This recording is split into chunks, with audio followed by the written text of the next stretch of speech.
വനത്തിലൂടെ സഞ്ചരിക്കുകയായിരുന്ന അഷ്ടവസുക്കൾ മാർഗമധ്യേയുള്ള വസിഷ്ഠമുനിയുടെ ആശ്രമത്തിലെത്തിപ്പെട്ടു.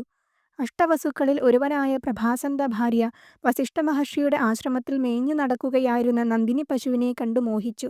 തനിക്കതിനെ വേണമെന്ന് ഭർത്താവായ പ്രഭാസനോട് പറയുകയും ചെയ്തു. ഭാര്യയുടെ ആഗ്രഹം നിറവേറ്റാനായി പ്രഭാസൻ നന്ദിനിയെ കട്ടുകൊണ്ടുപോകാൻ തീരുമാനിച്ചു. മറ്റ് 7 വസുക്കൾ അതിന് സഹായിക്കുകയും ചെയ്തു. ഇതറിഞ്ഞെത്തിയ വസിഷ്ഠമഹർഷി ഭൂമിയിൽ ജനനമരണങ്ങളോട് കൂടിയ മനുഷ്യരായി ജനിക്കാൻ ഇടവരട്ടെ എന്നവരെ ശപിച്ചു.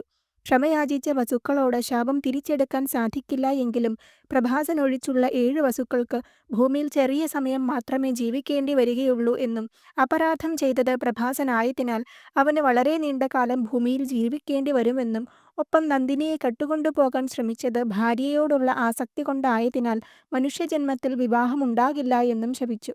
കാലങ്ങൾക്കു ശേഷം ശന്തനു മഹാരാജാവ് ഗംഗാദേവിയിൽ അനുരക്തനായി വിവാഹം ചെയ്തു.